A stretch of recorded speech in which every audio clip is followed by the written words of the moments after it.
Yeah. I mean, so... Okay, and you're saying it works, so it works. Yeah. So we can safely recommend, in a sense, to try walking them around at lunchtime. Because walking them around is a great idea, according to the most recent research. There is even some research that suggests that if you want boys to think more clearly, they should be moving. Some of them. In other words, our idea that you sit on a chair and you stay still is a construction of life, but I could show you other situations where you are meant to immerse your body in the activity even while you are thinking things spiritual. So you're talking about culture. There are cultures that move like this when they are trying to concentrate. And so the body is immersed, and it's only the males who do it. And so you'll find certain cultures that seem to acknowledge this that are thousands of years old. So there are, but most recently they're talking about the need for some boys to move to think well. So how you play that out, that's a principle. So the principle has been raised by you that if people are eye to eye for boys may not be the best way to go. Yeah.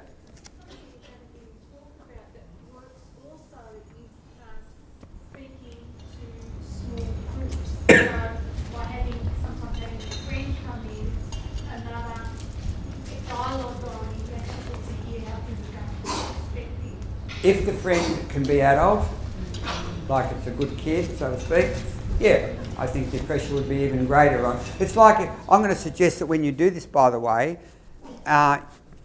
you have two people in the room. Bit tricky, but if you're in the Catholic Ed system, you'd have to anyhow, because they've got to be able to hear what you say.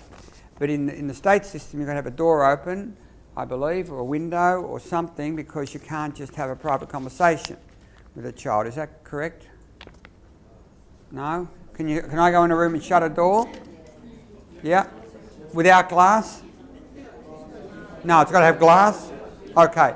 So, see, in the Catholic Ed office, they have been advised, as I understand it, there has to be someone who actually can hear what is said. So, if you are able to have another adult in the room, that will also help the kid, depending on the nature of the adult, stay adult. And that means that person can give feedback, which would be ideal. You need feedback. That checklist is so simple. It's non-threatening, really, because it's descriptive. You might dispute it because you don't remember what you did. And you were sure, I'm sure I greeted him and empowered him, but I didn't. I didn't empower him, obviously, or he wouldn't have said it. But I thought I had.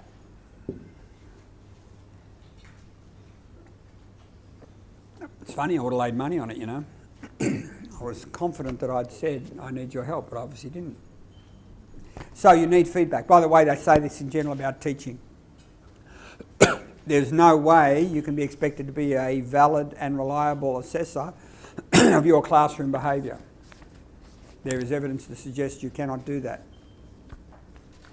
You're not up to it. You're too busy. Your mind's working far too fast for that. Okay, any other observations? I've got about 5 here that I picked up as I went around. Any other reflections? Had some people over here somewhere I lost. No? Yep. I was going to say, I was saying to us in the art room, and I often open it up at lunchtime after school. And I've chosen as my art one, which is two of the naughty boys in the school. Where's mine? They solve the problems of the world while they wash paintbrushes. Yeah, that's... They tell me all of their problems. And I'm learning also about them. And people, when they send them to me when something goes wrong, not just say wash the paintbrushes, and then I'll hear everything that happens. The comment is, for those who are interested, you give the boys something to do at which they are competent and helpful. And when I get on the D's, I'm going to talk about competence and usefulness.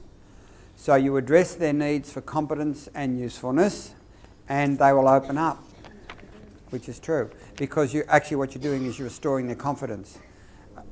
You're actually making them feel better about themselves, which makes them freer to disclose stuff to you. So the theory would support you too. That if you want kids to open up, they've got to feel good about themselves in your presence. And the best way to do that is to have them help you, which you're doing everything according to D's, have them help you using what they're good at and which you could value. So, often you know things they're good at, but you can't value them because they're not legal. So hopefully, if you can find things that they're good at that are legal, you can get them to assist you, and then they will be much better in general. That's all you've got to have, by the way, when you get the Ds. Not much else. Unless you can really restructure your curriculum to make them valuable and competent, which is very unlikely in maths.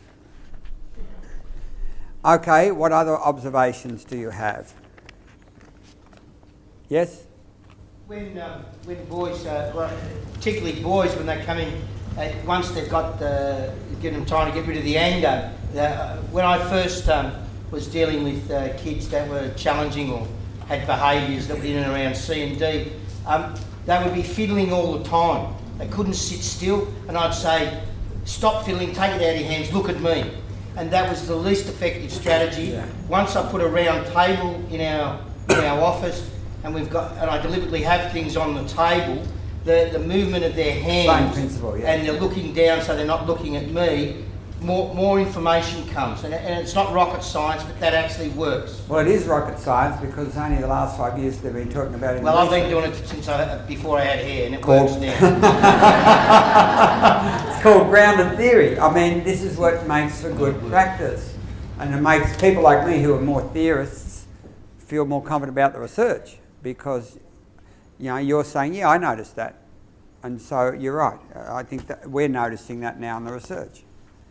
I found I couldn't break down Nando's argument because he was in a position where he felt that his needs to do what he was doing was more, he had almost a moral right to be doing what he was doing compared to behaviour in the classroom.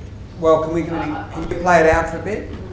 Just give us an in, and then we'll try and help you. Oh, okay. Just try, and we'll see what happens. Fernando, thanks for coming in. That's terrific that you've come. I've got a problem here that I need you to help me with. In class today, I was asking you to put your phone away. You had it out and you were texting, and I asked you quite a few times to put your phone away, and you were refusing to put your phone away. So it did have a bad effect on the kids around you because they were watching you. My mum called. Your mother called. So you're telling me your mum called you on the phone during class. I had to answer it. She's not well. Your mum's not well and you're answering in class. Well, in actual fact, you do know that your phone should be off in class. But my mum called. I had to have it switched on. We did agree at the beginning of the class. I understand. I hear you. I hear that your mother is not well, and you maybe felt that you had to have your phone on. But we did agree at the beginning of the subject, at the beginning of the year, that we wouldn't look at our phones. We wouldn't get our phones out because it is disruptive. I've got a good reason, miss. I've got a really good reason. I do hear. Yes, I understand. You feel that you have a good reason. I'm sure if there was a problem at home, and you needed to be informed, that the office would be called and they would... They don't listen to me. I went to the office, I asked them to, let me know, but they didn't do it. Didn't follow your it. tables, write down a confrontation. You heard the dialogue. His mother called, his mother's ill. He took the call, he can't see a problem with it. What can you do to confront that? One obvious, I guess one way, I'll let you play with it first. Thank you.